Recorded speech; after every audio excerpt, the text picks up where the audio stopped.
What is going on, wrestling fans? Welcome to the Tapped In Indie Wrestling Podcast. I am your host, Heath Mulkin, joined by the man behind the controls, the man with the skills that pay the bills, Mr. Nick McDaniel. Nick, how are you, my friend?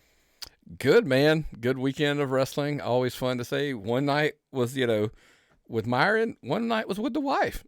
So that was an interesting, weekend for wrestling, but it was a good weekend overall. Yeah, you and I had two different making the drives experiences this weekend. You were driving to wrestling shows, and I was driving some college students to and from an event. I don't think we talked. It took us. We were at the Sevierville Buc-ee's in Tennessee. Left there at 1:00. Should have been home at about 4:30, 5:00. We got home at 10:02. I saw your post about it. About an 11-hour trip took 16 hours or something like that. It was crazy. Yeah, there was a wreck in Gatlinburg that basically blocked that road, and so we spent quite a bit of time navigating the Great Smoky Mountain National Park, which is beautiful.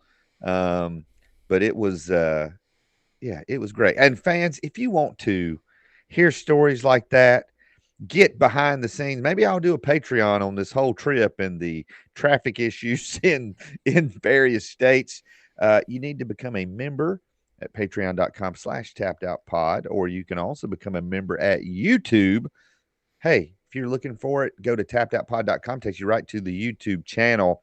Make sure you subscribe, hit that thumbs up on the videos, and hit that bell to get all the notifications. We're going to be recording more Patreon content this week that I'm excited about. Before we jump into the normal conversations, AEW had WrestleDream on Saturday night, which, according to all the sources, this signals the end of Bryan Danielson's full-time in-ring career. Were you able to watch any of the pay-per-view? What are your thoughts on this development?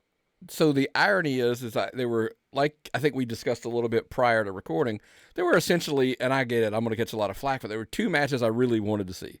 That was one, was Moxley and Danielson, and the other is I wanted to see the Ospreay Ricochet Takeshita. I always want to say Takeshita or something. I don't like it. Takeshita. Yeah. I'm always butcher that one. And I wanted to kind of see how that played out. Because, the story of, hey, Ricochet should go to AEW and he can be Ricochet and do better, get treated better.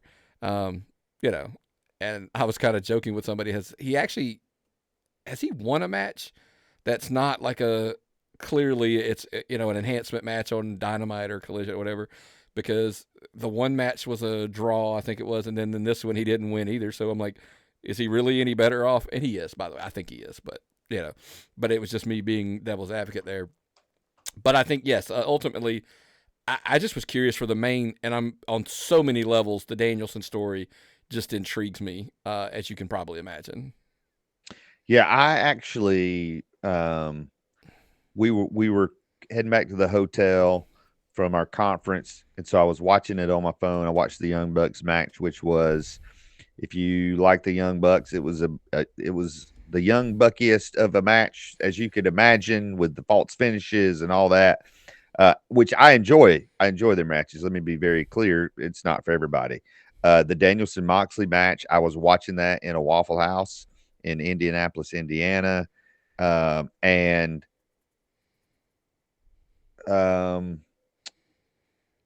The finish kind of came out of nowhere when he choked him out. And then we were talking off air. The aftermath was kind of like, what is going on? I was expecting something to happen. But apparently this is what they wanted. This is what Bryan Danielson knew when he won the title. Even before then, he wanted to end at this show. He wanted it to be Moxley. And so sometimes what the wrestler wants may not be what's best. I don't know what to say. It was a fine match. My goal was to watch the rest of the card on Sunday. including that Ricochet match you mentioned, the Osprey match. And as I mentioned, was in a van for 16 hours, so didn't get to. But I think AEW, they've got that TV contract. I'm curious how do they start off Dynamite? What's next for Moxley? And I'm a mark, so I'll keep watching. I agree. So will I. The question I wanted to ask you, though, here's where I'm going to blindside you. I didn't tell you the specific because I wanted your genuine reaction. Uh-huh. So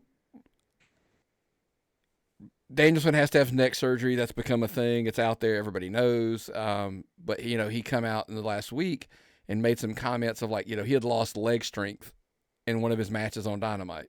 Mm-hmm. And I had a weird take. Maybe that's why WWE didn't want you wrestling. Maybe here's tappedoutpod@gmail.com. Was WWE right? Like from what they could lose as a company. We're talking two different things. We're talking a private, Tony owns his company, can do whatever he wants to. WWE owned by TKO, the whole partnership. I don't know that they're in a position to where they can afford that to happen on their show. I mean, because he's talking about like he was having a struggle throwing his kicks because he lost the leg strength during a match, and I'm kind of like, okay, so again, I understand the heart of a fighter, the heart of a champ, whatever. Okay, but that doesn't mean he probably should have been in the ring. He himself said in an interview he probably shouldn't have wrestled some of the matches on Dynamite going into this pay-per-view. But was that is he just working? Could be. I mean, is all this, and I'm not saying there's no neck surgery that is minor. Hold on, I think the comment about that he shouldn't have wrestled some of the matches was actually after the match. Oh. You see what I'm saying? So like if he's not working at that point, if it's literally unless because I think to me that damages Moxley after the fact if he says that. I haven't heard any comments from him after post WrestleDream. I've not heard any comments from Danielson, just the reports. He's got to have neck surgery. This was the end. He's not a full-time performer anymore. However, Bryan Danielson wrestling 3 times a year, 4 times a year for AEW, that's still worth whatever you're paying him because you can put him in a quick story. And listen, with him, the story is, hey, here's the best wrestler from the last 25 years, and you're going to go in there and wrestle him and see, throw you in the deep end. And there's so many young guys on that roster I'd love to see in a match with Bryan Danielson. Well, Khan says he's going to have, obviously he'll continue his backstage roles and things, and so I'm sure a lot of the stories will stem from him wandering on camera or somebody approaching him in the back and or having him come out to say something, and they'll there's a kind of a scene in the something or whatever. So yeah, I'm with you. The stories are easy to get to; they're not very difficult. I just was from the aspect of if those things were true. Like, if he lost the leg strength, if he admits post or whatever that he shouldn't probably have wrestled some of those matches because of the potential risk or whatever, I would say that WWE made the right call. And they said, like, we can't take that risk. We're going to have to, we get it. You want to work like this. We're not going to let that happen. So here's the funny thing is we always joke about two things can be true. It was the right call by WWE not to, let him wrestle full time or, say, we're not going to let you do X. We're not going to let you wrestle the style that you want to wrestle. We're not going to let you go do whatever. And then I get it. It was a smart move for Tony to bring him on, I guess. In hindsight, when we're talking about numbers and ratings, I don't know. Listen, I will say this before we move on. Having your Adam Copelands, your Bryan Danielsons, your John Moxleys, and insert those WWE. We talk about all the WWE guys that are on that roster now. I hate to tell you, folks, it's an easier deal to sell to Warner Brothers Discovery when they got a bunch of people they recognize that have been on national TV for years. It's an easier sell to get those TV deals than it is going, hey, we've got Adam Cole or we've got, MJ. And I love MJF. Right. but he's a hard sell because he's a harder sell than Bryan Danielson from a lack of the national, exposure he had prior to AEW. Yes. 2 questions. Number 1, what constitutes a full-time wrestler? Like, how many times do you have to wrestle a year for AEW or WWE to be considered full-time? Is that once a month? Is that twice a month? The second question would be, if you're Tony Khan, and I think this poses an opportunity for Tony Khan. You can continue to run your company where your options for talent are to scour the indies or to grab folks whose contracts run out with WWE, or you now have the best wrestler from the last 20 years. You could argue that. Why wouldn't you? And I don't know where Brian's home base is. I don't know if they still live in Washington. I think they're Arizona now. Why wouldn't you? Why wouldn't you create the AEW training center? And Brian, you're telling me that these kids that have grown up watching him, and you're saying, hey, it's $5,000. It's in Phoenix, Arizona. You can learn from. I mean, number one, it's a pretty good money making deal. And like now, if Bryan Danielson is that's your poster child for what you want AEW to be. You got Omega. You got all. I mean, why not? If you're Tony Khan and there's a certain type of wrestling that you want to present, why not have the 2 guys that represent that training? Now, not every great wrestler is a great trainer, or else Ric Flair would be training people left and right. Anyway, those are just questions I have. Yeah, I mean, I at the grand scheme of things, I think it's tough to argue what a part-timer is. And especially, and here's specifically why I say that with AEW, by the way, over at WWE. To me, it's simple. If they're doing live events for WWE, they're a full-timer. Mm. If you're not doing just TVs and or just doing pay-per-views or whatever, that's you become a part-timer when you're like, I just don't do the road at all. Yeah. Like those guys. Yeah. Well, AEW doesn't do live events, so it's kind of hard to argue. Like, hey, okay, so that's not an argument. I just don't think if you're on TV, literally, like it's so subjective because you got to be on TV regularly. Well, what does that mean? Like, I think you got to be on one of the 3 shows at least once a week, maybe to be considered a full timer. Yes. At that point, for whatever that's worth. But at the end of the day, I'm probably in the minority that I wouldn't roll him out there, but maybe once a year. Yeah, I totally see that. Make it really special, because if it becomes a quarterly thing, is it really, right, special? Like, hey, you break him out for All In, All Out maybe instead. To try to do like, hey, we're gonna, especially because if they're gonna run All In, and I think they spread them apart a little more though. Yeah, in 2025. But when they were closer, you could say Bryan Danielson's appearance is how we sell All Out. All In sells itself because that's our WrestleMania. So you can kind of do something like that. Or if it's just simply as sell it at All In, he becomes the Undertaker. Right. He's wrestling at All In every year, and that's about it. Every year we know that come January, February, it's different, but you know what I'm saying. They were rolling Taker out every January or so, and he was getting into a feud. Do the same for going into anyway. So that's Another question I have leading into another thing we wanted to discuss. This was something that was posted maybe a week and a half ago.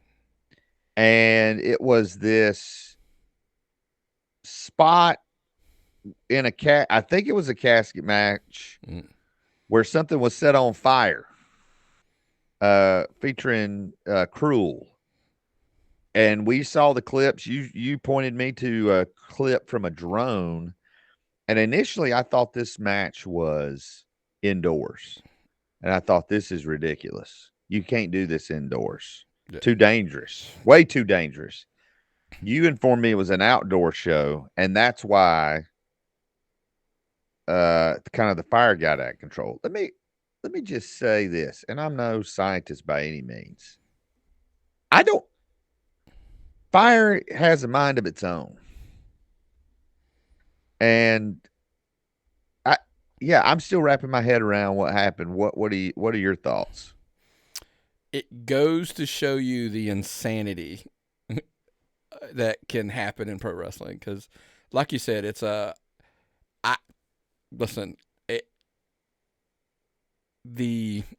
testicular fortitude it took to even attempt that spot was off the charts.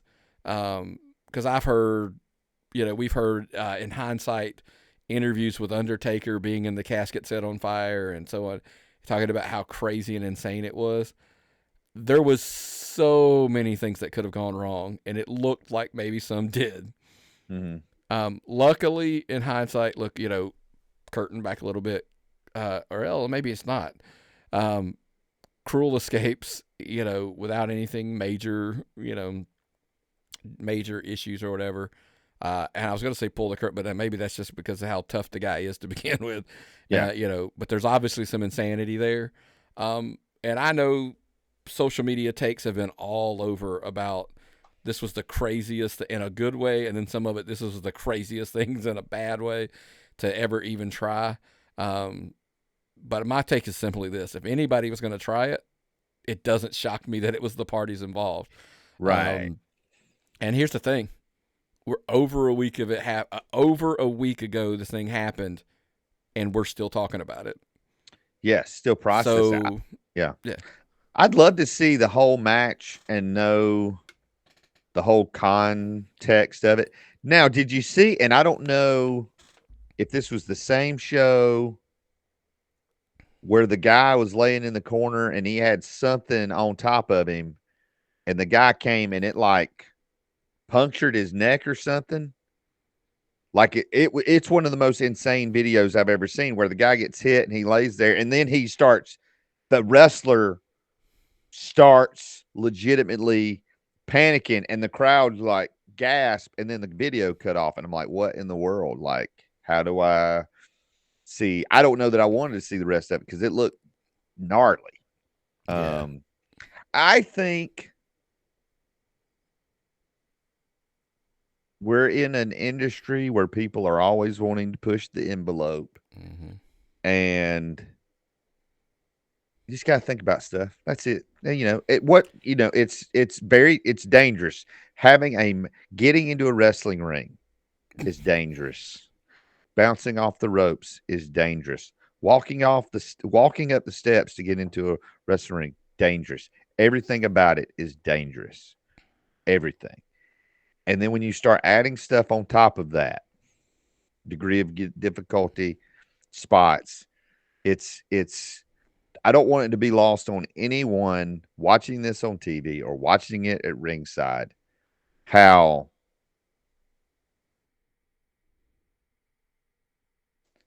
I can't wrap my head around it. So to add, hey, I'm gonna get in a casket. You're gonna set up.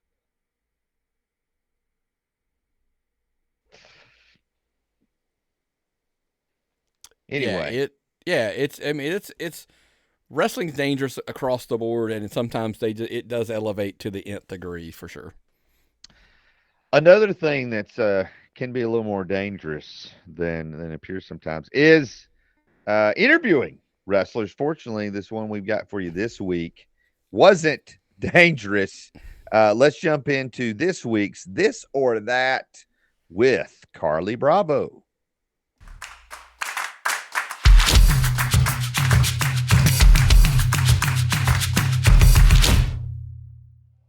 What's going on, everybody? It's Heath Mulligan from the Tapped Out Wrestling Podcast Network. And you know who I'm with. You see him right here. Carlie Bravo Win from or Ring lose. of Honor and around the world. Hey, it's win or lose. It's bad news and tattoos. There you go. Win or lose, bad news and tattoos. There you go. Carlie Bravo. There you go. Say the whole thing. There you go. He is the man, and he is joining us for another edition Yes, of This yes. or That. Did you mention that I was the 2024 Rumble Jack winner? He is the 2024 Rumble Jack winner. Did you mention that I was the Nightmare Factory Tag Team Champion? Nightmare Factory Tag Team Champion. Did you mention that I was the #1 contender for the Ring of Honor Tag Team Championships? #1 contender for Ring of Honor Tag Team. And did you mention that I was the #1 contender for the Southern Honor Tag Team Championships? Still Here 6 coming up in October. It's my language. Go ahead. It's on you. We may have to bleep that. All right, here we go. Adventure or relaxation? Adventure. Sneakers or sandals? Sneakers. Hot weather or cold weather? Ooh, that's a good one. Hot weather. Sometimes cold because I get to layer it, but hot weather because they show off the muscles. Big party or small gathering? What do you think? Big party. Big party, baby. Cooking at home or dining out? Oh, I'm a really good cook, but if I could take you out and show you a good time, Diana Michelle, taking you out. All right, so if you're cooking at home, what's your go-to? What's my go-to? Well, I was a chef before this wrestling thing. Really? You didn't have no idea? I had no idea. I'm not just a Marine. I was a chef before this wrestling thing. I like Asian food. I'm really good at cooking the Asian food. I'm good at cooking, period. I should cook you a dinner. You'd never leave me. Oh, my goodness. Oh, buddy. Oh, my. Oh, buddy. Okay, here's a good one for you. Give it to me. Tattoos or piercings? You have both, but which is #1? Hey, can I ask you a question? It's bad news in? Tattoos. Your daggone Skippy. It ain't hearing things and piercings. That ain't it. See, I was trying to rhyme something. No. All right, so we talked about hot weather, cold weather. You did? If it's You did? cold weather, are you going hoodie or sweater? Baby, I'm a hoodie guy. Baby. Hoodie, yes. Yeah, I don't want them to see me coming. Yeah. All right, you're watching a movie. I'm watching. Scary movie or comedy? Hey, you're not going to say bye? Come say goodbye. I'm in the interview. That's right. Come give me the love. That's guys, right. AEW superstar Robin Renegade. I'm a lucky man. With all right, I'll see you later. Big win all right, tonight what you got? for her. She did have a big win. What you got? Scary movie or comedies? You didn't answer. Scary movie or comedies? Oh, 90s action movies. I'm more. All right, what's your go-to? I'm more of a #1. Schwarzenegger or Stallone guy. Schwarzenegger, Stallone. Yeah, Okay. Schwarzenegger or Stallone. What's your favorite Rocky movie? You're bringing the heart. Rocky 4. Rocky 4 is great. Ivan Drago. Rocky 4 got to is do great. the right thing, right? Is that Rocky 4? That is Rocky 4. Yes, I'm right. Yes, Rocky 4. All right, you talked about being a cook. Garlic bread or breadsticks? Brother, if it ain't garlic, like, what are we talking about? I have no idea. If I took you on a date, would you want garlic bread or breadsticks? You're not my type. All right. Okay. Last question. This is appalled. I'm appalled. You're on the road. You're traveling a lot. All right, Mr. Mulligan, talk to me. Podcast or audiobooks? Apple Music? Apple Music. Right? There you go. Right? I want to hear some music. I want to groove, baby. Do you listen to your own music? I do sometimes. Yes. You know, whenever I'm feeling nostalgic. I like to listen to my entrance music from time to time. I got you. You know, it makes me feel tough and rugged and thugged. Do you record any music now?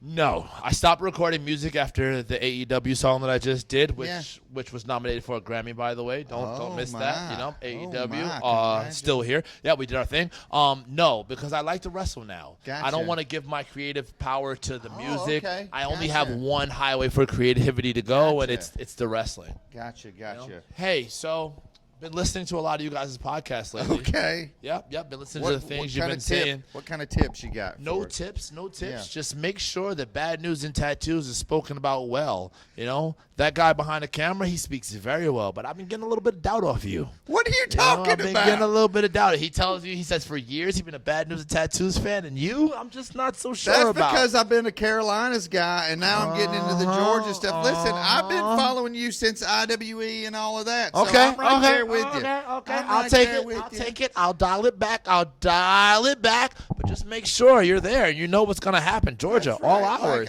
Okay? Listen, that's the #1 Carlie Bravo fan. #2 Carlie Bravo. There you go. fan. And guess what? I'm the #3 Carlie Bravo fan. That's I'll take right. that. There you Listen, go. Hey, you should be #1. Let's do the sign off. Let's do our thing. All right. Where can people go to find you on social media and follow your career? If you look up Bad News and Tattoos, you're going to find Carlie Bravo. You go on AEW.com, you're going to find Carlie Bravo. You go on RingOfHonor.com, you're going to find Carlie Bravo. That's who it is, right? Yeah, that's me. Yeah, go anywhere. Carlie Bravo, you know? That's at Carlie Bravo, at Carlie Bravo, at Carlie Bravo. Bad News and Tattoos. Tapped Out Podcast.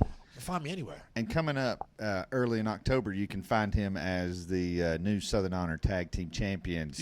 Infantry. I wasn't gonna say it, but I was gonna say at late September, you can find me as Southern Honor Tag Team Champions. Yes. And Nightmare Factory Tag Team Champions, and Ring of Honor Tag Team Champions, and if I'm lucky, AEW Tag Team Champions. He's definitely one of the tapped out tag team champions. So Georgia's own, baby. Georgia's own. Thanks for watching, fans. We'll see you at the matches. We will see you there. Thanks again to Carlie Bravo. What a fun guy, man. Appreciate his support of the show. He is look, he's one of, like I said, I used to joke about how I called that he had it years ago when I first saw him here in Georgia, and to watch what he's accomplished and what he's achieved and still doing, and by the way, and still giving back. Mm-hmm. Here in the Georgia Indies, had the pleasure. I saw him. We'll get into where I was at Saturday. Saw him there, and it was funny. Because the wife was with me, and I introduced him to the wife, and he's such a good dude overall. He's so funny, and he loves to chatter. As we like to see. So we like that. So hopefully, it won't be the last time, obviously, that Carlie Bravo is here on the network for sure. Why? He put out the post a couple weeks ago about getting around to Georgia, and several. I know some promotions have taken him up on that, but I'm curious why more have not taken him up on that. He brings a lot to the table. So yeah, it's great to see him around. As you mentioned, let me ask you. Hold on, I want to ask you because I want to follow up to what you just said. There's not a reason, in my opinion, Carlie Bravo's he shouldn't have an open night on the specifically here in Georgia on the weekends if he's available. And there's a lot for that. But if he's available, his calendar should be booked into 25 at this point. You should be, if you have not contacted Carlie Bravo and at least asked, shame on you as a promotion. Literally, that's a shame on you. Because I know personally I've had conversations with promotions, and I've even specifically said I'd bring him in, and this is who I would work him against. Just trying to help give that feedback, because I think it's a measuring stick match for this guy over here, and it's an opportunity for promotion to bring in somebody who's going to entertain your crowd and help try to, it's going to make your promotion look better, and then it's going to hopefully make the talent that you're putting them in there will look better, and potentially, help them in the long run, because they might learn a thing or two while they're doing the match. If you're Carlie Bravo, could you almost, like Terry Lawler's doing the encore presentation, could you almost, if you're Carlie Bravo, call this the measuring stick tour? That's not a good name. Let me just, but almost brand what you're doing. He's coming in. I've called it the hit list. Literally, it's the hit list. He's going through Georgia and pop, pop, pop, pop. Because there's a lot of times, man, these guys move on, and it is rare that somebody says, and by the way, it says a lot about his coaching, his training, and him as an individual, that he's willing to even do this. Yes. So take advantage of it, man. That's all we can say. Take advantage of the opportunity. As you mentioned, Carlie Bravo was at various places over the weekend, which leads us to this week's Indy Rewind. As we look back at the various shows around Georgia and the region, over the past weekend, Thursday night, Savannah River Brewing Company Phoenix Wrestling Experience was back in Augusta as they continue to clean up and recover from Hurricane Helene. The big story there, Fluffman and Aaron Berry have been going back and forth over the Savannah River Brewing championship, and Fluffman was able to regain that title on Thursday night. One of the, if you're in that region, man, Thursday night, no one's got anything going on Thursday nights. So kudos to Fluffman for regaining that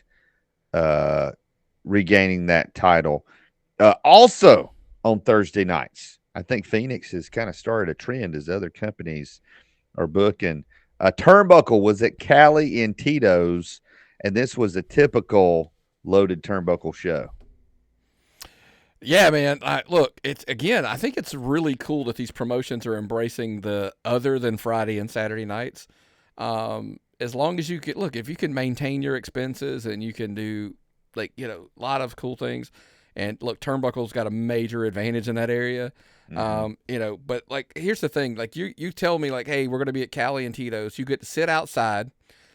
We're going to watch the weather here over the next few months, but and remind me to come back full circle to the weather thing when we talk about Saturday shows. Mm-hmm.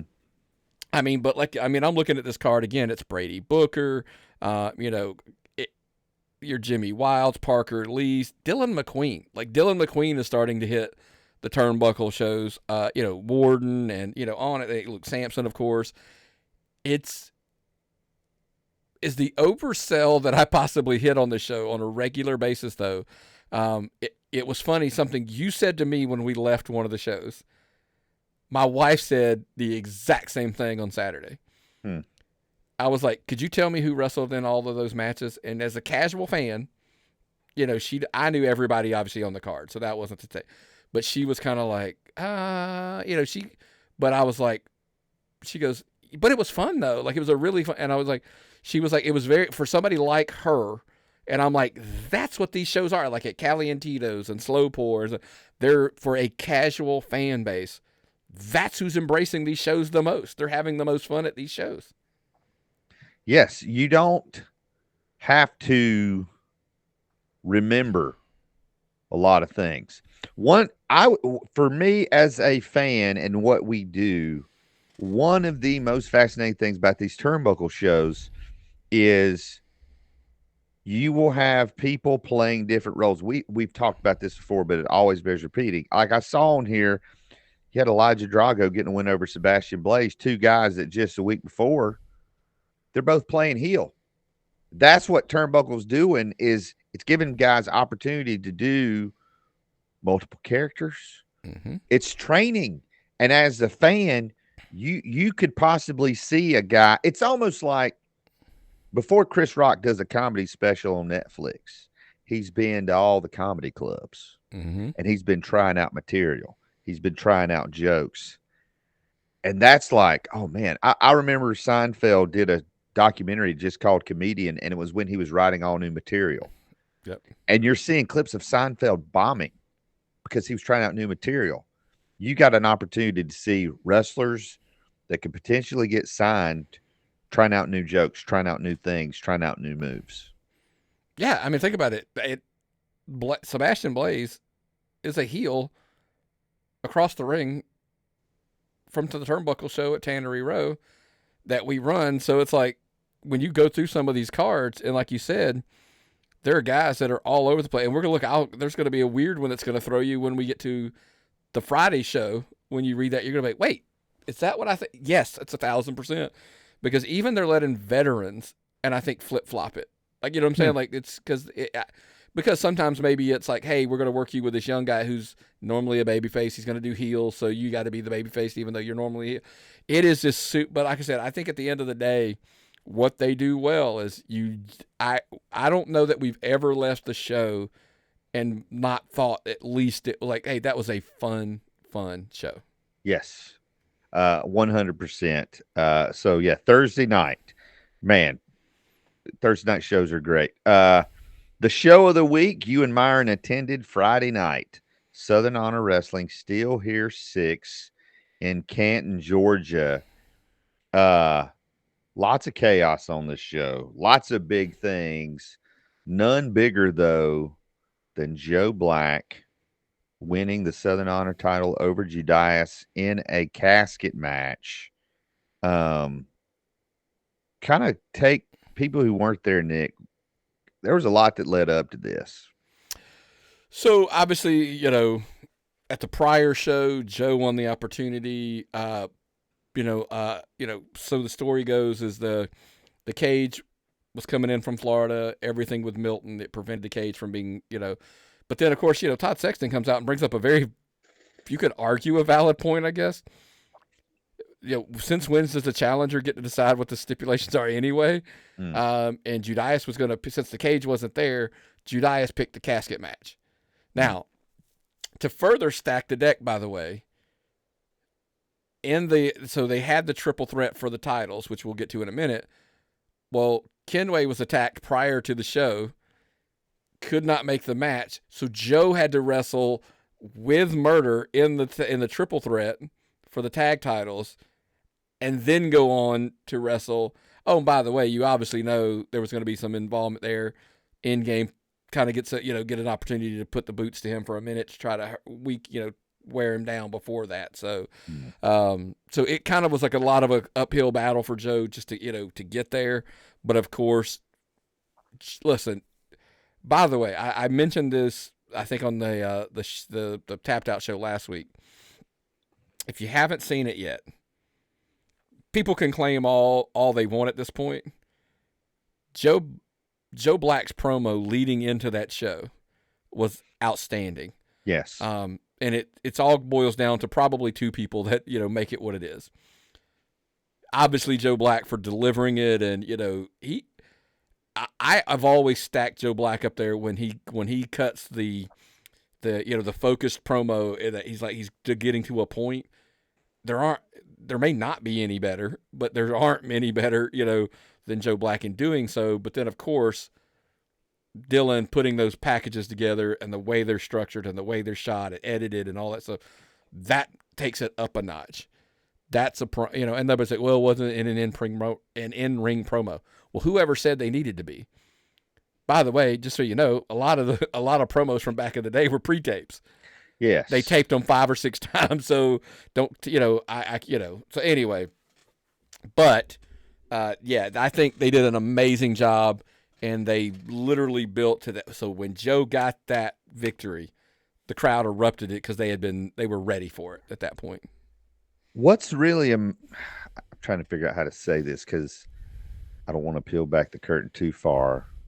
It is a sign of good booking and storytelling when you get somewhere you didn't know you were going and you satisfy your fans anyway.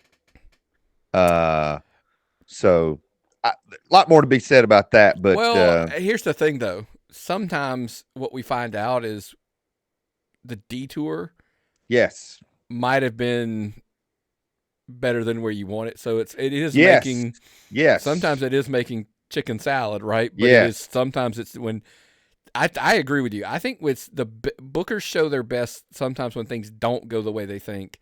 Yes. And then they end up somewhere and they're like, oh yeah, okay, yeah, maybe this was the right move after all. Yeah, absolutely.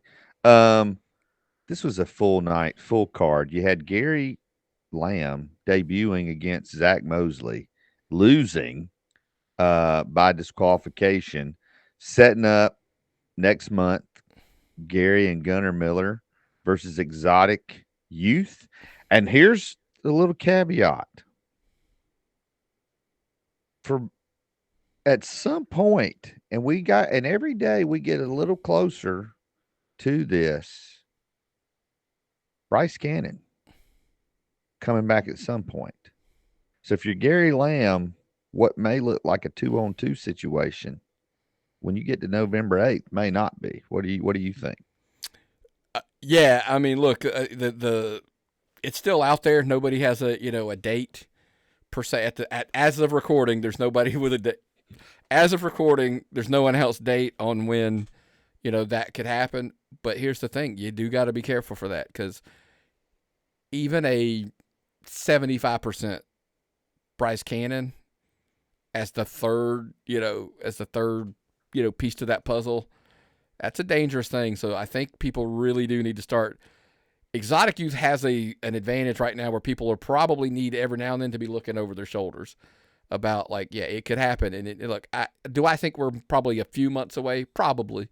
Right. But it's there's the thing. Gary lost his temper, threw the chair. Here's the problem. Zach Mosley got a win over Gary Lamb, but he was far from happy with it, from having the win the way he stormed. He left. He was just irate and was gone.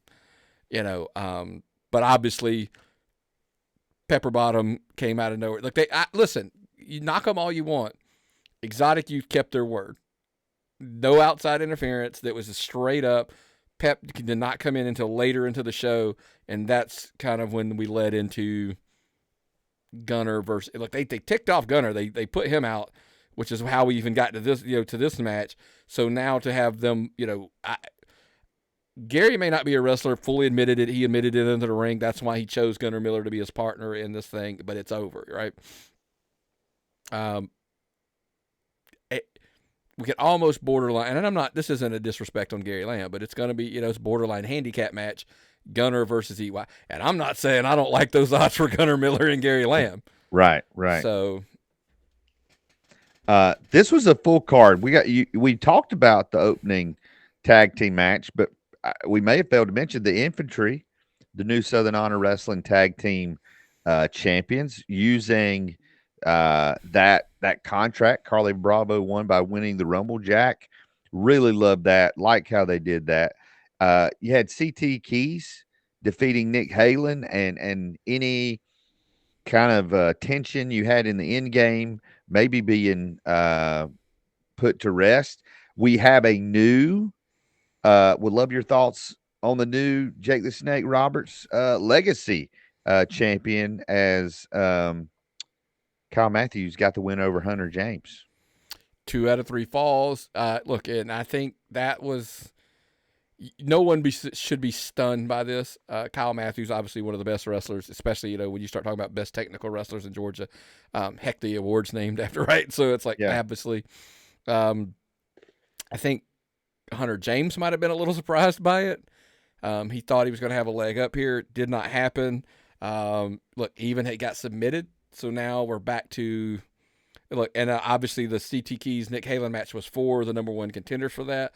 So it looks like down the road we're going to have CT Keys versus Kyle Matthews for Jake the Snake Legacy. Yeah, that's going to be another barn burner with brute strength and power versus technical abilities. Trying to taking the W from him, but right. It's Hunter James had a good run. I mean, let's give credit where credit's due. We talk about it all the time. He had a heck of a run there as your Jake the Snake Legacy championship.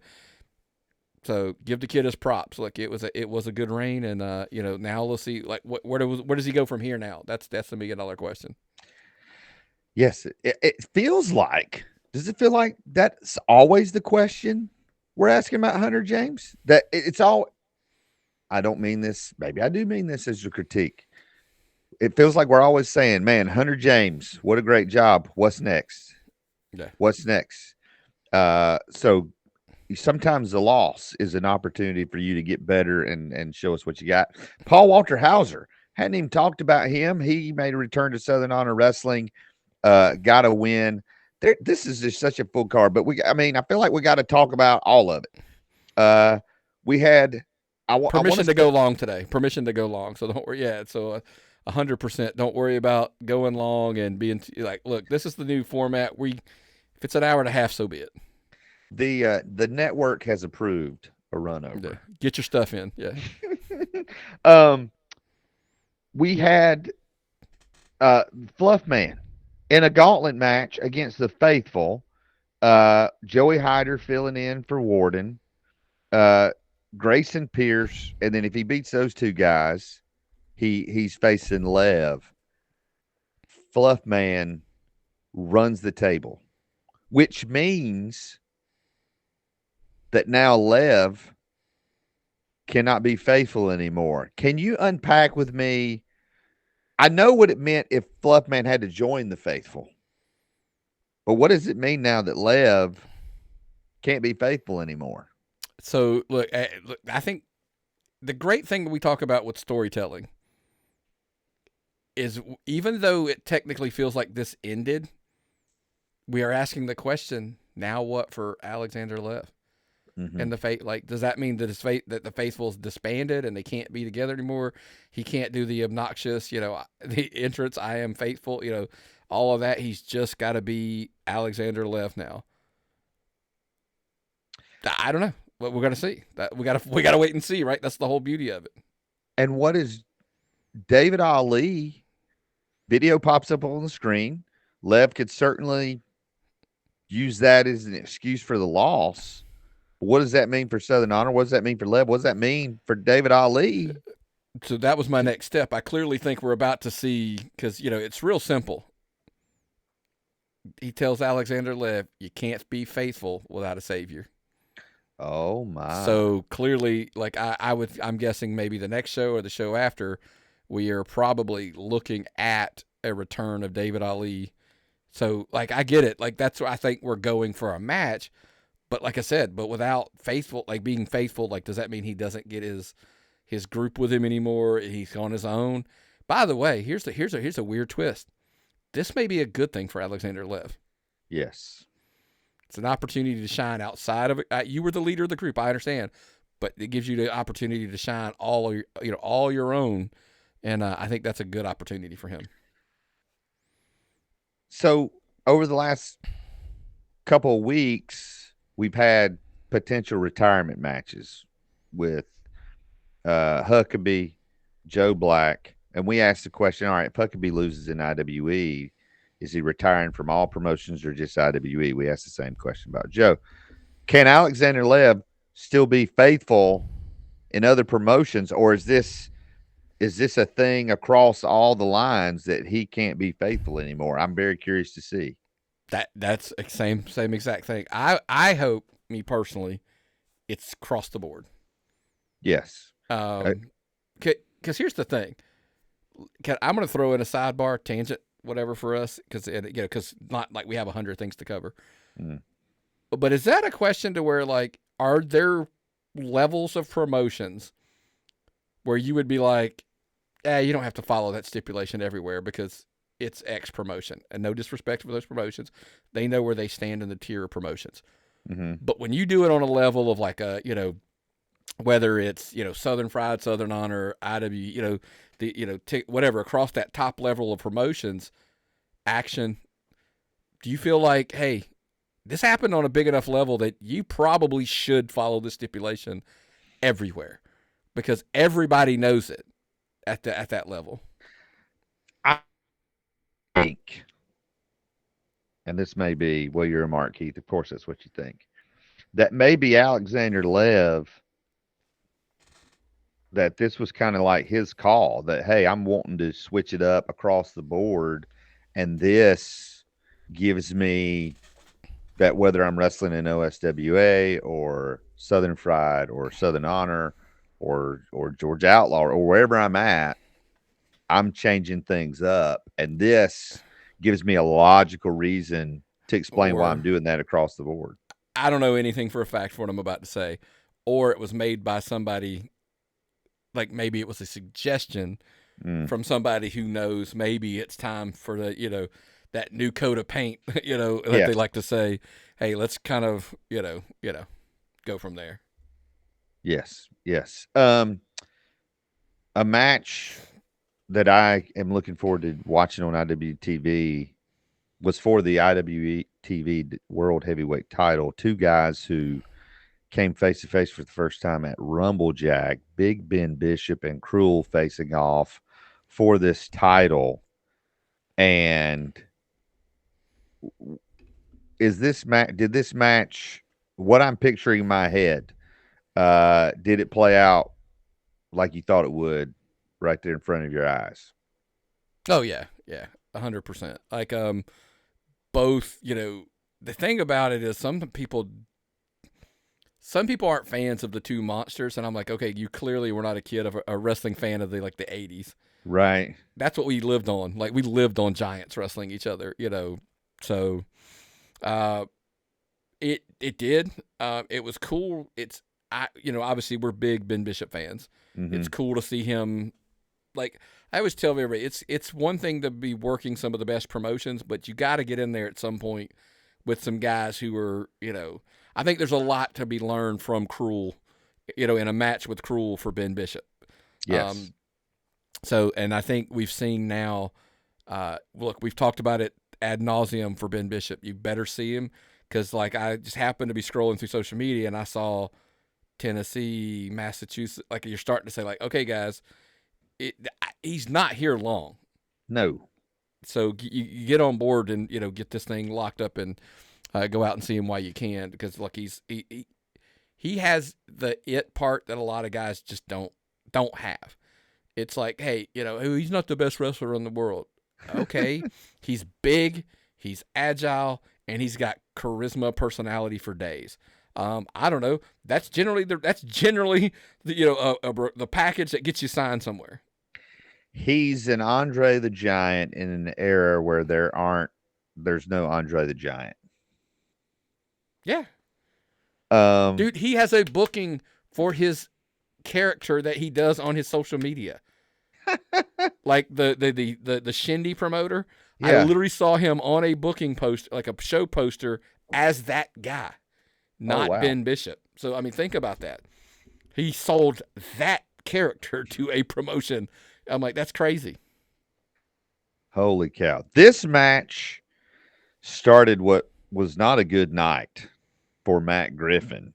He got taken out by returning Brooklyn Creed, and then his action team, Priest and Jaden Newman, took on some Southern Honor Originals, Owen Knight, Ashton Starr, and Sunny Days. And Matt Griffin's hands, and it was Southern Honor standing tall at the end, and Matt Griffin probably still looking for the number of that truck that hit him. Yeah, look, it's his fault. Like, he fired Kevin Ryan mid-match, and and then it all went downhill for him there. And sometimes that's being the smartest, smartest guy in the room. You know what I mean? It's like, you get outsmarted. And he did. But then to take all of I posted a picture on social media, like, look, the ending couldn't have happened to a nicer guy. The lovely Diana Michelle standing over him, and it was so funny to hear her like, get me some referees out here to take this trash back to Tyrone, But yeah, so look, it's, team action comes up short. And, Southern Honor, of course, at Still Here 6th anniversary show, they sent Matt Griffin packing back to Tyrone. I would love to go back and analyze this entire feud from start to finish. Look at the matches, look at the promos, and I think probably an underrated feud in this year in Georgia, and one that I hope to get some nominations for feud of the year this year. As we mentioned, the main event, Joe Black and Judias in that casket match, and it's Joe Black winning, beating Judias at his own game, at his own match. Southern Honor Still Here 6, and from what I can see, full speed ahead toward Still Here 7 a year from now. Yeah, and look, I mean, it's a quick turnaround for them coming out of this show that they're doing this joint show with Turnbuckle October 25th. Look, I know it's a short turnaround. It's a charity show for the Shriners. I'm a huge advocate. People go, whatever. Here's why. I have a grandson who was born, and I'm a horrible grandparent. I don't know the exact condition name, but we always, he's got a little arm. And they have been, where he's been going to have it looked at since he was a baby, just to keep it monitored, see if there's anything they can do. Because this could have been hundreds of thousands, for any whatever down the road. And, it's all covered. They just take care of it. It's that simple. So, I always tell people, like, hey, look, if you're not even a wrestling fan, if you're just like, hey, I want to do something good, I want to, all the proceeds are going to the Shriners. So I'm like, look, come enjoy a wrestling show, because it's going to be, two of our favorite promotions, Southern Honor and Turnbuckle, coming together. I can guarantee you it's going to be a fun show. Again, we say that. So you're going to have really good wrestling. You're going to have super, casual, entertaining, wrestling as well, kind of blurred together there. So look, make your money. And I know we're going into the holiday season, and everybody's, what about? Go do a good thing, and enjoy a good wrestling show on top of it. So October 25th, Action Building in Canton, Georgia. So another show Man, we're still on Friday. Another Yeah. show. Okay, so Friday, maybe 2-hour show. Who knows? another show Friday night, Royston, Georgia, SCA, the one they've been building to, and that is Fighter Web. The big stories coming out of here. You got new tag team champions, Ballinger and Nikki Hyde getting a win over the unrated. So new tag team champions there. You had Caleb Crocker returning to Royston and getting a spot in that gauntlet match that you and I talked about last week. You had Dexter turning his back on the fans and joining up with Stevie Ray Frost. But the big story is you have this gauntlet match and everything is thrown at Tower. And yet, at the end of the night, he survives the gauntlet. He doesn't even have to lose the title. Right. He, from all reports, dominates the match, retains the title, and no pun intended, Tower still standing tall in the SCA with the help of Rick Page, may I add. Oh, absolutely. But here's the thing. You got to give credit where credit's due, because we looked through these rules and how this match was set up and everything. That, like, I asked myself, and I'm not saying this factual, it's a question, tappedoutpod@gmail.com. And if you didn't hear how the story, what the rules were, go back. It's in the archives on one of the past shows, literally last week and the week before. Is there a match ever designed more for the champion not to be the champion when they come out of this thing? Like, that's one of the ones that I'm like, the only time the only time they ever did a Rumble for the title, there wasn't a champion. It was a vacant title. So, but that's kind of my, like, it's hard for these to have a situation where, like, the match is clearly built, like, in the favor of everyone else and not the champion. Even triple threats aren't this bad. This is no exaggeration. As I was looking through the notes, as I was hearing results from the weekend, this was the most shocking thing. Everything that happened at Southern Honor or Turnbuckle or Phoenix or wherever, I can wrap my head around. If you had told me Tower was going to retain the title in this Fighter Web Gauntlet match, I said, no way. There's no way he retains the title. There's no way that's happening. Like, this match, like everything you just said, this match is completely set up for the title to change hands. And so the fact that it didn't, now I'm like, all right, you have my attention. And hopefully this match is up on their YouTube channel soon. Recorded for TV as well. One I'll go back and watch. But who? I mean, you had Caleb Crocker return. Jackson Carter also returned to SCA. Mm-hmm. Who's going to take out Tower? I don't know. Like I was saying, that's look, because it's not just a fact of Tower, it's the Rick Page factor as well, constantly interfering, constantly being a thorn in the side of anybody that challenge it. Listen, of all the people, like, has Seabolt been one of the closest? Maybe, right? Maybe that's it. Maybe maybe it's him. We'll have to see. But or is it going to take somebody like a Hunter James, Nick Kalen, Jacob Ashworth coming into the fold and be like retain? I don't know, but like I said, it's a hard question to answer about who can dethrone Tower right now at SCA. Yes. So make sure you continue to follow them. They're going to be right back next Friday night there in Royston at the Royston Dome. Also Friday night in a new location, I believe the Moose Lodge in McDonough, Georgia. It was Turnbuckle Championship Wrestling with a Nightmare Showcase show and some pretty big names on here. Reagan Teal, Drew Morney, Ryan Dodson, someone we've talked about. A match Parker Lee and Elijah Drago. That's one I haven't seen anywhere. That's like a first-time matchup, I think, on this tour. Again, one of the beauties of having such a deep roster that they can mix and match and give you new matches, from place to place. I mean, but like I said, they got Robin Renegade, who we just saw in the This or That, make a cameo appearance. Angelica Risk, who is their, is that women's champion there. By the way, I can't wait to talk about the this is what we call a teaser. They're the main event for the Saturday show. It's really cool that they have a pool of women's talent that they get to pull from. They have a huge advantage over a lot of promotions in that matter. But look, the Moose Lads was hot. They were apparently happy. Could be a return, like a regular. How many regular buildings can Turnbuckle have?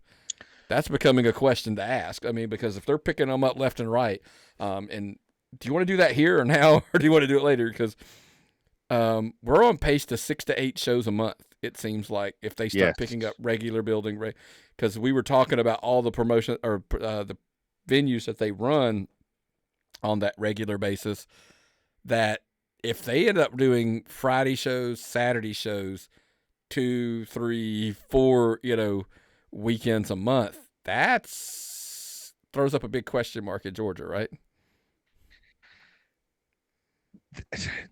We've said it from day one when Turnbuckle announced that they were reforming, and then they partnered with Wrestling with Southern. We said this is a game changer for Georgia wrestling. If they take this next step, 6 to 8 shows a month, they're playing a totally different game than everybody else. Like, I don't even know if it's checkers and chess. They will run, we've said this, they are running more shows in 1 month than some Georgia promotions are running in a year. Yeah. So how can you? They're just playing a different game than everybody else. And I think the key thing you said there is they're playing a different game, and why that to me that is so important is because then people are like, I don't even know that measuring other promotions, because here's the thing, the rules are completely different. Like it's not like, I don't think it's fair in both directions, by the way, to compare them to other promotions at this point. No, because it's not the same thing. It's like, well, this promotion, it's not even because like SCA runs every week. Mm-hmm. Okay, well, that's 4 shows a month. Right. They literally ran 3 this past weekend. So they almost in 1 week, think about that. In 1 weekend, they run half as many shows as some promote. And they're like, well, it's not fair because they do this. And okay, and it's not fair the other direction either because they have to run that much. And but it's just the model is so different. And it is. It's trying to think of how you would compare it. Like, as far as, how they stack. I don't know. I just don't. And that's the sad part is it's not a knock on this promotion, that promotion.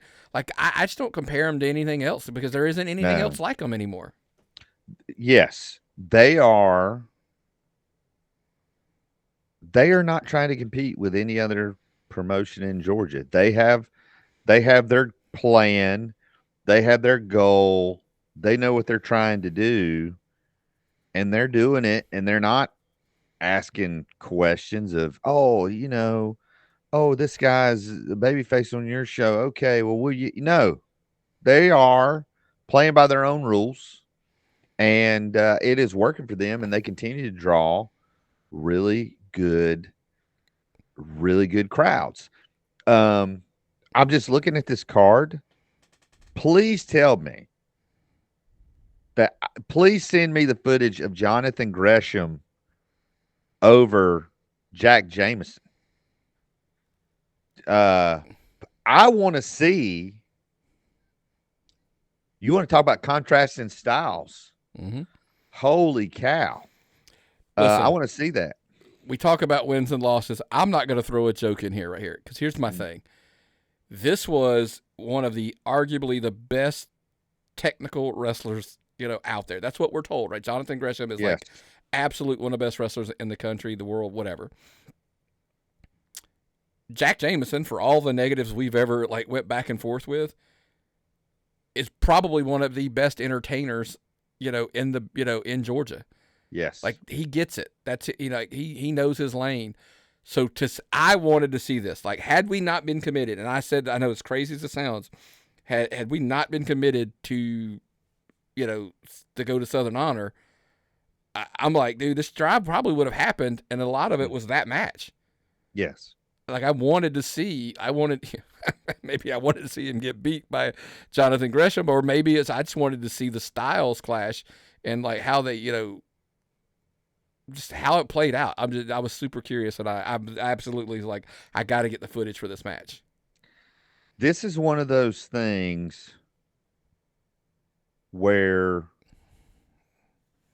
that's the match you want to be in.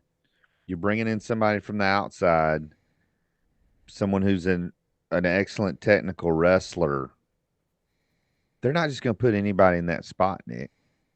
They're going to put somebody in that spot who can work, who can get the point across, and Jack Jameson fully deserving of that spot, if I'm allowed to say that. Fully deserving of that spot, and I want to see it. Just there's so much happening on this card. And again, this is Turnbuckle. Dylan Lesson and Michael Solar forming a team. One night only, maybe. Who knows? Getting a win. That's huge. And then a huge, kind of like Turnbuckle's calling card, a huge 8-man tag in the main event. And do you see the irony? This is where I said I wanted to come back to, where you talked to us about something earlier. The heel 4-man, Vari Morales, is on that list. Right. He attacks Luke Sampson earlier. I mean, so it's like, wait, so Vari Morales is a heel there? Like, by the way, for anybody, we always jokingly, like the Vari Morales, putting him over segment. I said something to somebody once because everybody loves him. He's a phenomenal baby. The fans get behind him when I go, you want to see a really good Vari Morales? Heel Vari Morales is a whole other level. Yes. Because everybody's like, oh, you want to cheer him because he does all the flying or whatever. But man, I told somebody, like, he's really good when he's, good guy. I think he's probably better as a bad. I think he's a better heel than he is, And so if you haven't seen him as a heel, absolutely check him out because he embraces that stuff. There was a wrestler one time, and he had a catchphrase, when I'm good, I'm good. When I'm bad, I'm much better. And I think that fits Vari Morales perfectly. We're not done with Turnbuckle. They've run Thursday. They've run Friday. They also ran Saturday. This is the one you were at, Lawrenceville, Georgia, the Slow Pour Brewing Company. And capacity crowd, Nick, long lines for food and beverages.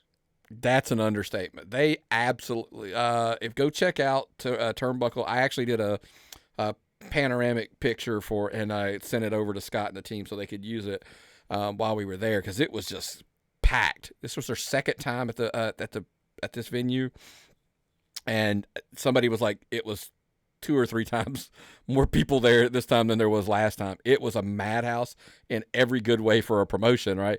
The brewery had to be completely happy because, look, they were just overwhelmed with people there. As far as the joke was, did you pick up 2 regular venues over the weekend? Yes. Did you pick up Slow Pour as a regular venue? Moose, that's what we're talking about. So Cali and Tito's was already one, so there's 3. They obviously run Tannery Row. There's 4. You start tacking on all these different buildings, and you're like, pretty quick, you're at that whole running 6 to 8 shows is very doable. My question, and I think you want to get back to this, is how does the change in weather affect some of this strategy with these outdoor shows, do you think? That's the ultimate challenge, and I think this isn't a Turnbuckle issue. There's a lot. I mean, Das Barbecue with Action. There's a lot of people like Deep South runs New Realm. It's outside.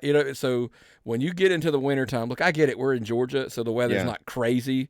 Right. But as I'll put it to you this way: we were at this show. I was extremely comfortable. Outside, the weather was great. So you obviously know what that means. My wife was freezing. She had a jacket on, that she put on because she was like, it's a little bit chilly. And I'm like, okay, yeah, I didn't think about that. So that's the obstacle when it comes to the weather. By the way, I loved it. It was great. But, when we start dipping down, especially at nighttime, It got dark when you start running shows and it's 40 outside. Like, I don't know how many wrestlers want to wrestle in 40-degree weather either. I think that's the ultimate obstacle potentially. But I don't think it's we'll get there. Like, we'll have to see as the season goes on. But the show itself was just outstanding. And look, Robin Renegade, we talked about this. This was the main event. And it's Isis. What was her last name? I think you knew who it was. Isis. I didn't know her last name, but she's been wrestling a lot of nightmare shows, or a lot of turnbuckle shows. Correct. Her and Robin Renegade got to main event this show, and the crowd was all in on it. Like, it was cool to see a women's match main event a turnbuckle show. Look, whether it's like we saw the other one and had like a risk, versus Robin Renegade in here. Look, by the way, let's tip your cap to something that they're really smart about. Prime examples, right? They're smart about knowing where they're located and who will be a good spot for that building in that venue. Renegade not too far from her home, Lilburn there in Lawrenceville. And so she had a massive following, there at that show, and they kind of embraced that, and just kind of like ran with it. But like I said, man, it was a massive crowd, just a huge crowd. Elijah Drago answered the hit list challenge and came up short against Carlie Bravo. Brady Booker, always a fan favorite, great crowd. So you got to follow them on social media. They do a great job of telling you where they're going to be and what special guests are going to be there. And also listen to the Tapped Out podcast every week where they do the drives and they tell you what's coming up. Wrestlemerica was back. Wreckage in the Rec Center, and lots happening here. The big story is Michael Stevens, his old family, his new family, and that feud has been going on and culminating in this show. I don't even know. You had Michael Stevens, Paul Wolf, Shane Curtis taking on Drew Adler, Zach Edwards, and Anthony Andrews. This match so big, so crazy, it had to have a special enforcer in Tyson Dean, who's not going to take any guff off of anybody.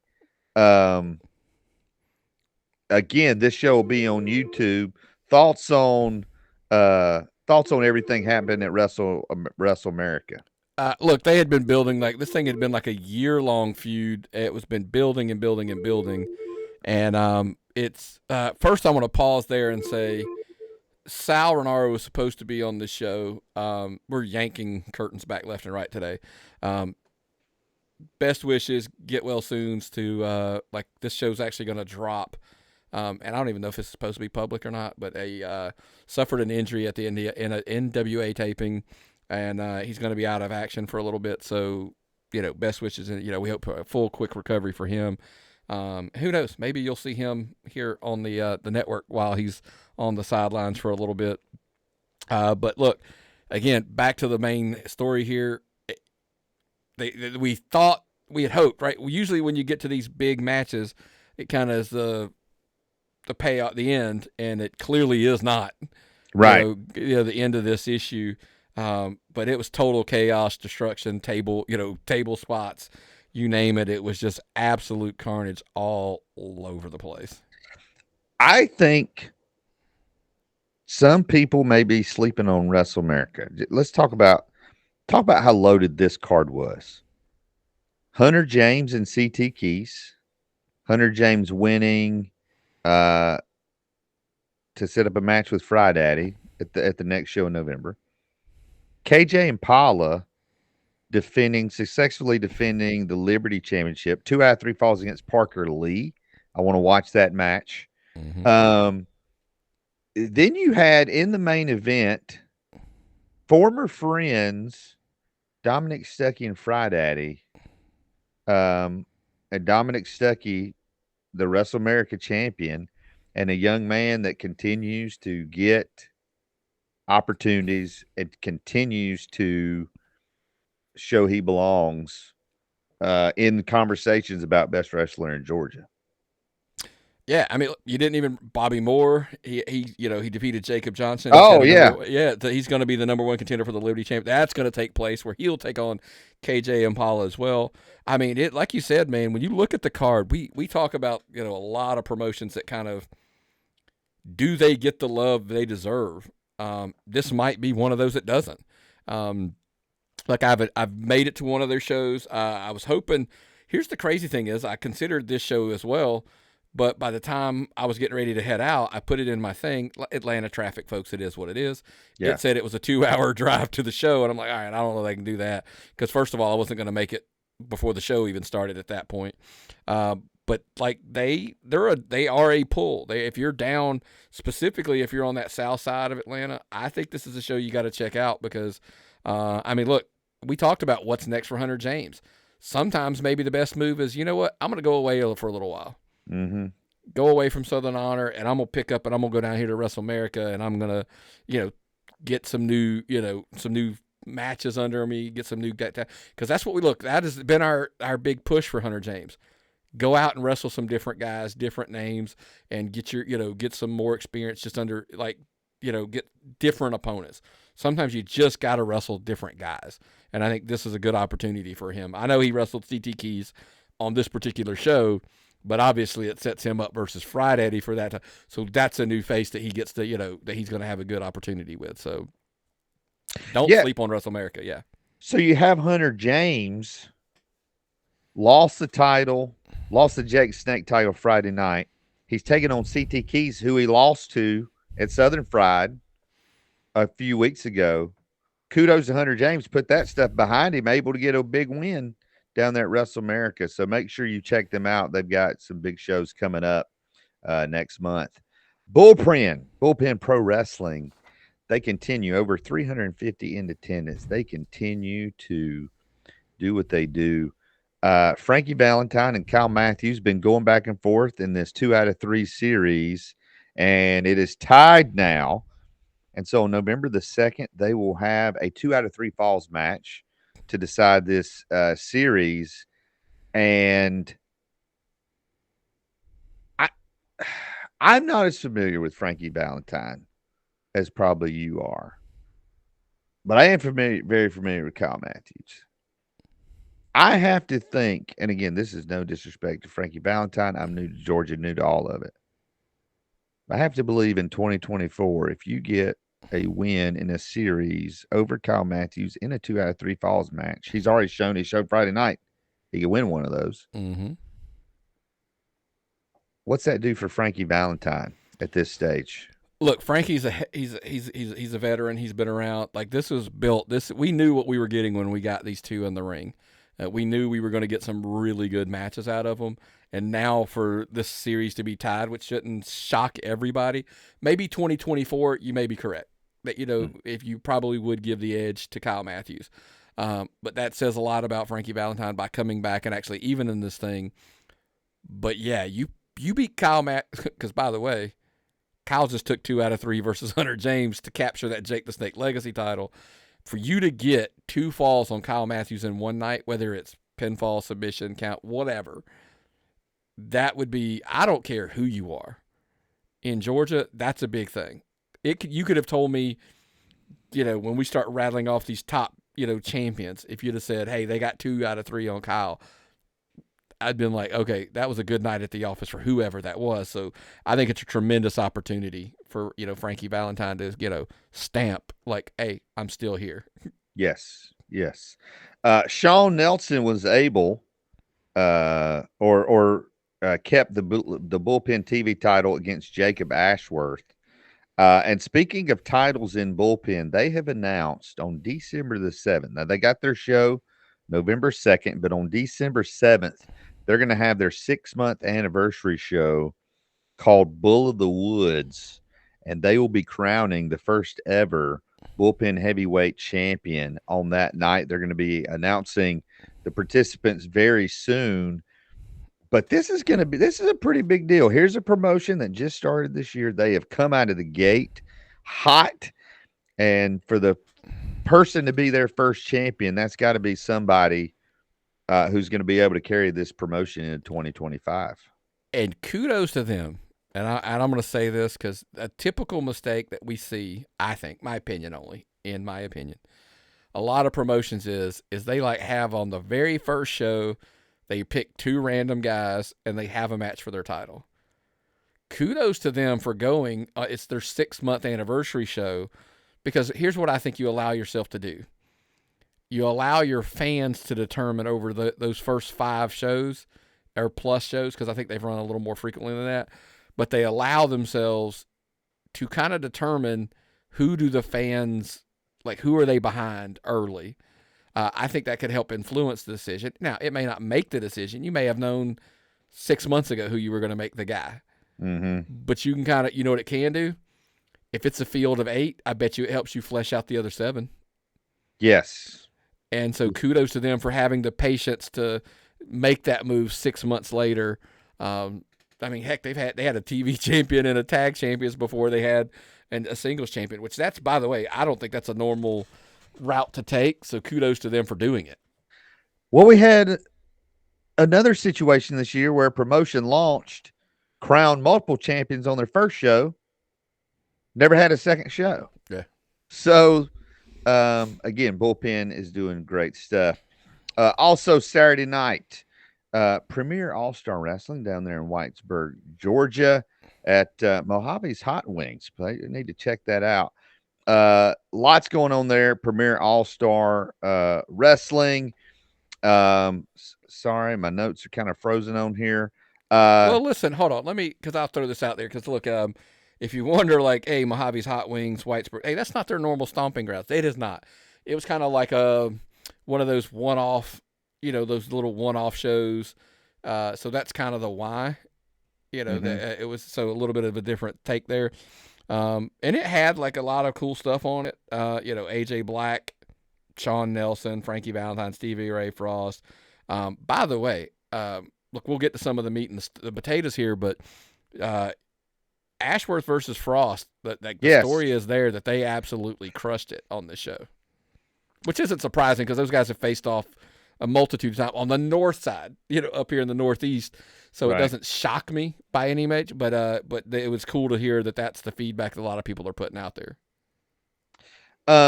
We've been talking about Stevie Ray Frost. Obviously, Jacob Ashworth needs no introduction. And Stevie Ray Frost now defending at the next show, defending that Premier All-Star Championship against Frankie Valentine, who we just mentioned, in an I Quit match.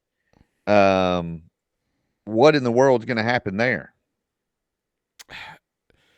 We just talked about the talent that Frankie Valentine has over there in Bullpen with his Kyle Matthews story, but then we come over here, he's involved in this, so he's got an opportunity to have a heck of a run here later, down the road with these 2 shows. If he can pick up a big win, in that Kyle Matthews match, come over here, capture the goal. I mean, so yeah, it's a good opportunity, but it's an opportunity for also, by the way, for Stevie Ray Frost to kind of put a stamp on his and solidify his position there by that way. Just a lot going on. Like, I'm just looking through this. I mean, Premier All-Star Wrestling, one you need to keep your eye on. It's a place where a lot of young guys, we've talked about Aaron Dallas. We've talked about different things. Alexander Lev's down there. Kenway is going to be there. One of those places where young guys are getting opportunities to make a name for themselves. And it's guys like we were talking about, like, look, AJ Black, yes. He's, and the whole story down there. Look, the Donald Jakes ministry, of course, kind of everywhere they go, they seem to be like right there at the surface level of the top, kind of controlling things and manipulating things. And like AJ Black just basically pleading with Shawn Nelson, like, stop doing their dirty work, come on over. So I think that's where you're at now. Like, does that resonate with him? And moving forward, can he pull him away from the ministry, or does Shawn Nelson just basically, he stays and look, is he a Donald Jakes, henchman at that point? I know he's doing all the dirty work for him now, but maybe AJ Black can pull him out and bring him to the right side. Lots of questions that are still to be answered there at Georgia Premier Wrestling. OSWA was also in action, and they had a match. The Disruptor title defended on this show in a match. I've yet to see footage of these two guys squaring off. Barry Morales, easy for me to say, getting the win over CB Suave to retain that Disruptor title. Look, I had the, I saw this match at Disruptor, and if it was anything like the one that I saw in person, and I'm sure the video will be out soon, so we'll see it. We'll get to see this match. Definitely check it out when that video is released, because it's kind of the same what we talked about of Vari Morales.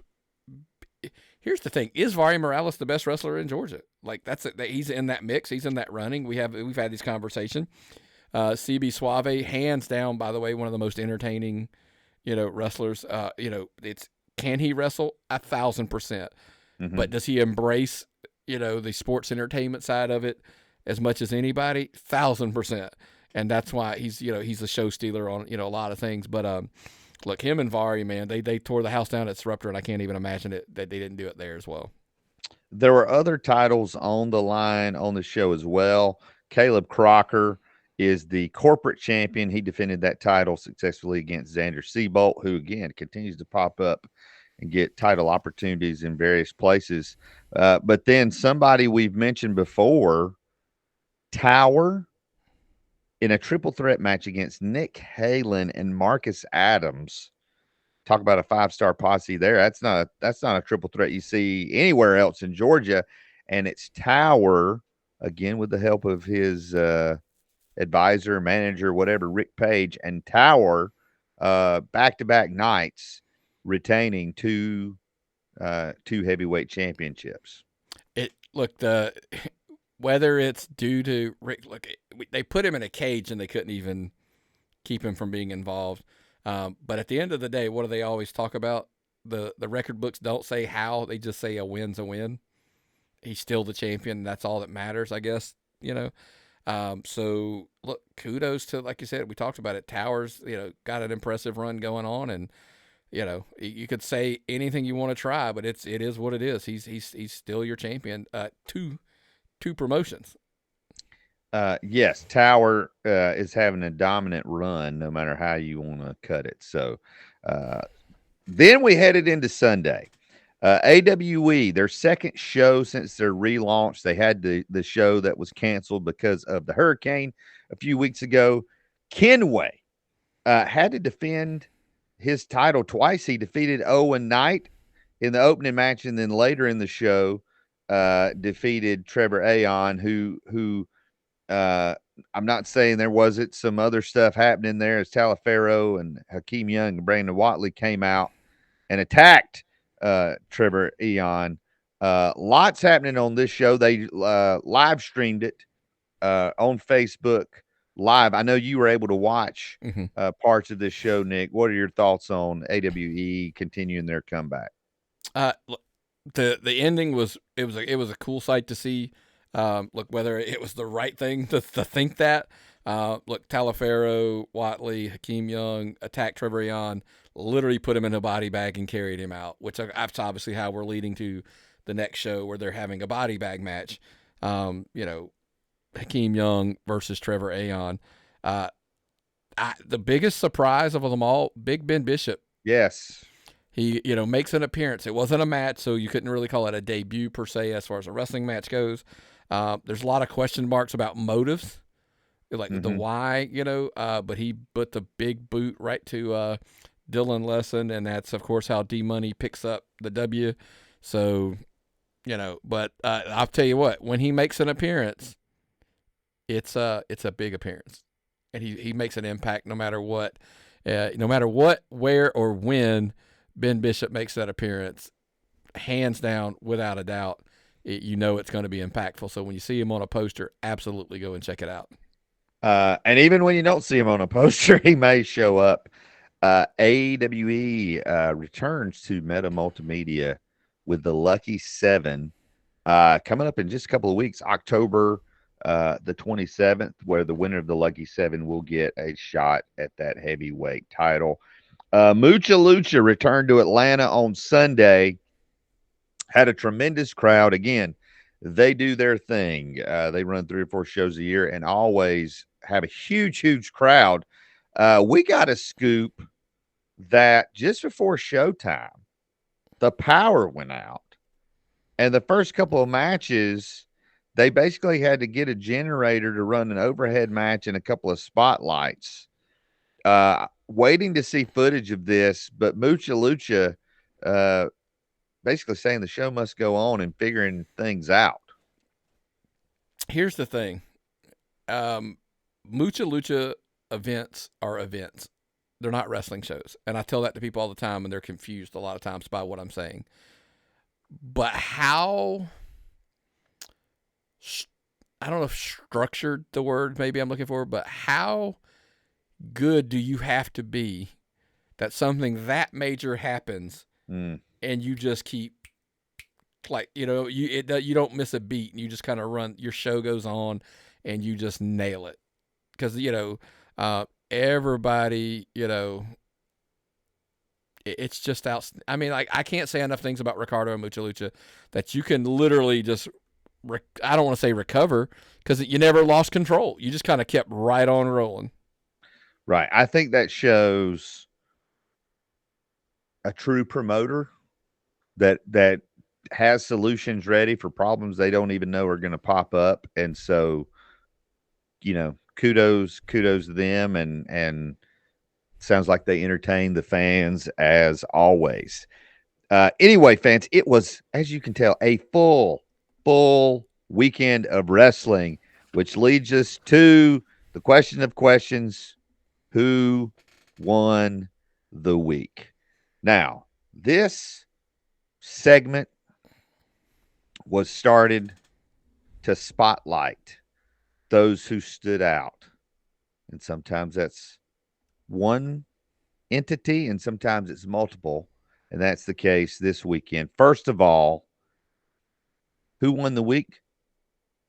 Fluffman. Cody Fluffman. He won the week. Thursday night, he won that Savannah River Brewing Company title, getting some revenge over Aaron Berry. And then on Friday night, ran the gauntlet, defeated 3 men, and ended the faithful faction and set Alexander Lev off on a different path. And here's the other thing that I hid you from the whole show. Mm-hmm. Another reason why I threw Cody Fluffman into here. Might have possibly been the loudest pop at a Still Here 6 show. Wow. That crowd, if there's Cody Fluffman's absolute strength is his connection. Like, yes. He absolutely connects. The fans love him. And I think, to me, seeing that reaction was why I brought that up as a pick of, like, dude, it's got to be. Because not only did he win a title, he comes up and he basically ends the faithful. But, like I said, possibly got the loudest pop of the night from that fan base on the most important show, you know, of that promotion. What does that say? It was the biggest show of the year for Southern Honor, and a show that featured the promoter and really the person that Southern Honor's kind of built around, Gary Lamb, having his first match. And you're telling me Fluffman had the best reaction. He has something unique that the fans there in Canton have bought into, and he gets a great reaction everywhere. But you're correct. The reaction he gets in Canton is on a whole nother level. Yeah, and it's a heck of a week, so kudos to Cody Fluffman. We had another winner of the week, and that was Tower. We mentioned he won that Fighter Web Gauntlet match. We still don't even know everybody who was in that match, other than he ran through them all and then defeated Nick Halen. Hello, Nick Halen and Marcus Adams in a triple threat match. 2 matches where he doesn't have to get pinned to lose the title, and he won both of them, and we want to give credit where it's due, and Tower is having quite a run here. listen, like you said, give credit where credit is due, man. Has there ever been a champion go into a weekend where he was more likely to lose one or both of his, because he's two belts, right? Yeah. So, and if you had told me, I would not have been surprised if you told me he lost both in the same weekend. Yes. Okay, well, Friday night totally makes sense. He could lose and not even get remotely pinned. Same thing, but it's also, by the way, one of the best wrestlers in the state of Georgia, Nick Halen, is involved in that match, right? I mean, it's I wouldn't have been shocked, but yet he comes out. The odds in typical, if you were a betting man, the odds are he was going to come out with it, with one of the two, not just one of. But so I'm like, dude, for him to come out with both, I think is 100% a win for Tower coming out of that weekend. Yes, absolutely. And that's what this segment is for, is to shine a spotlight on people who had a great weekend. And then finally is Turnbuckle Championship Wrestling. 3 great cards, 3 great crowds, 3 totally different shows, and entertaining fans all over Georgia, Thursday, Friday, and Saturday. You were at one of those shows, and Turnbuckle just continues to win and set a new precedence in Georgia. Yeah, if they get, like I said, I mean, look, it's to see how many shows they're already running, and we talked about here's the thing, it's not even just about quantity. Mm-hmm. They put on a quality show, so that's what it's very important. Look, I'm not going to throw stones at it, but we've known places that run weekly or they run a couple times, and they're just not good. Right. It's easy to say, we run a lot. That's fine. Yeah. But to run a lot and be good, and run quality shows. And everybody, look, here's my thing with Turnbuckle, and I'm going to say this one more time. Everybody's going to come up with every reason and every excuse of why they are so good, or what, well, they got this or they have this. Well, go get that. Yes. Should they not take advantage of the opportunities or the advantages that they have that they have afforded themselves? No, they should. So, they're not a real indie. Okay, well, maybe they don't care to be claimed if they're a real indie or not. Right. Right. Look, I get it. We're an indie show, but they run indie shows here on a regular basis, and that's why they get the coverage. And, it's hard pressed for anybody to be on that kind of a volume and quality at the same time. If you and I had been to one of these Turnbuckle shows and left with kind of a feeling, we wouldn't be talking about them. But we went to some of those early shows, and they won us over. Yeah. We had a blast. And people tend to talk about things that they enjoy and things they connect with. And that's true here with you and I. I would never say we are unbiased in our conversations about Turnbuckle, because we love it. We love it. We're not shy to say it. We've enjoyed our time there, and they have been great partners to work with. Yeah, we went to Myron and I went to the first taping they did in McDonough, and then we've been to, numerous shows. And like you said, I don't know that we've ever left well, that one was okay.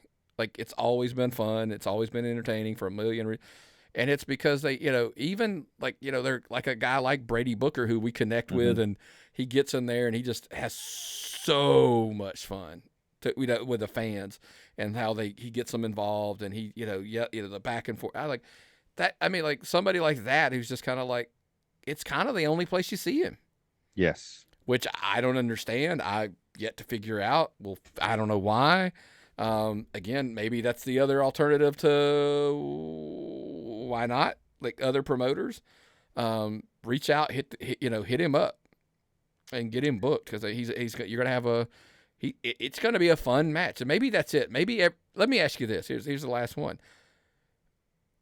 Is everybody else trying to do the work rate matches and missing out on the fact that oh yeah, they're, because these guys can work, but they've also learned you don't have to kill yourself and go out there make the fun, have fun with the fans and interact, and that's just as I don't know. I think there's just different mentalities in Georgia. And I think Brady Booker's just having fun. Mm-hmm. And I think he's getting booked multiple times a weekend, and he may not be looking for other bookings at this point. But he certainly is someone, when he's on the poster, go see it. Oh my goodness. I'm going to say something. Maybe this is a good time to say it since we're about to close up shop. We talked about this with Vari Morales. Maybe Vari Morales is not getting booked on some shows because if he comes into that show and your fans see Vari Morales wrestle, then their wrestler that they thought was like, oh, this guy's the greatest. Now they've seen Vari Morales wrestle. It's like, oh, I don't know about this other guy now. He's good, but he's no Vari Morales. Brady Booker comes in, 6 foot something, chiseled out of granite. Most guys in independent wrestling don't look like that. Yeah. And so if you bring him in, then that sets a standard that your fans aren't normally seeing. And if they see that, they're like, oh, what in the world? Like, anyway, again, no disrespect intended by that, but if you get a chance to see Brady Booker, you should go see Brady Booker, and you should support all the indie wrestling, no matter where you live in Georgia. And what better place to find out about all the indie wrestling than right here, the Tapped Out Wrestling Podcast. If you want to find out even more stuff you aren't hear on any other podcast, become a Patreon, patreon.com/tappedoutpod, or tappedoutpod.com takes you right to the YouTube channel. Don't forget to subscribe, like, hit the notifications, become a member. And we don't want this to be a one-sided podcast. We want to hear from you. Tappedoutpod@gmail.com is where you can email questions. If there's a show that we missed, maybe there's a talent that we've overlooked that you would say, hey guys, you really need to give this guy another look. Who would that be? Send us an email. Let us know what's happening. Nick, can you give us some insight into what you and Myron are going to be covering this week on the Tapped Out Wrestling Show? I mean, obviously it's a load. It's, they're good weekend of a lot of shows this coming weekend. So we're going to be diving through a lot of those. Believe it or not, you got to check us out because we're going to be discussing about a deathmatch show in Georgia. Oh my. So you definitely that's a tease. You want to hear, that conversation. Because by the way, some surprising names on this card. And, yes. We'll leave it at that. Yeah. I saw it and was like, wow, kind of surprising. But it is going to be another big one. And look, we're talking about a lot of things about. We've talked about reformatting, structuring, new whatever. One of the things is maybe some quick 15, 20 minute, maybe 30 minutes, but 20 minutes is where I'd love to interviews. If there's talents out there that you want to hear from, hey, I'd love to hear you interview. Hey, you've talked about Brady Booker enough. Why don't you get him for 20 minutes, 30 minutes and talk to him? Tappedoutpod@gmail.com. Send in the names and we'll reach out to them. I mean, look, that's all we can do, right? We can make a request, and if they can make it happen, we'll try to make it happen for you. So, and that's part of the reason why we put the Patreon stuff, right? That's why you want to be a Patreon member, YouTube member at tappedoutpod.com. It's because a lot of that stuff will go up early there when we do it. It might be added to a show or, something to that effect, but just a lot of times I'll throw those up early. And so you'll get it. If you're behind the paywall there, some of those interviews will be there, and, time will tell, man. I mean, that's kind of a lot of what we want to change up. And look, I'm excited with a couple things. I had a couple conversations over the weekend. I don't know there's a better time to sign up because of the people that are now offering to work with, and say like, hey, let's do this or let's do this or this, whatever. That's why we're saying sign up now, because, and one of them, I am going to pull the trigger on the one. I got to reach out today to see if he's still willing to go tomorrow. If he goes, if I get this person, and because look, and you know who I'm talking about, if he's willing to do something like every Wednesday or every other Wednesday, that's a behind the paywall thing, because that guy will unload and will not hold back. And yes. I think that's the one that everybody's been waiting to channel and make that happen. And if he's down, I think we'll be onto some gold there. Yes. Our minds are always working, thinking about possible content in front of the paywall and behind the paywall. And again, this is the podcast network. You are going to hear things you are not going to hear anywhere else. But it's always fun, and that's why we do it. We enjoy wrestling, and we enjoy talking about wrestling. So for Nick McDaniel, this is Heath Mulligan. Thanks for listening to the Tapped In Indie Wrestling Podcast. So long for now, and we'll see you at the matches.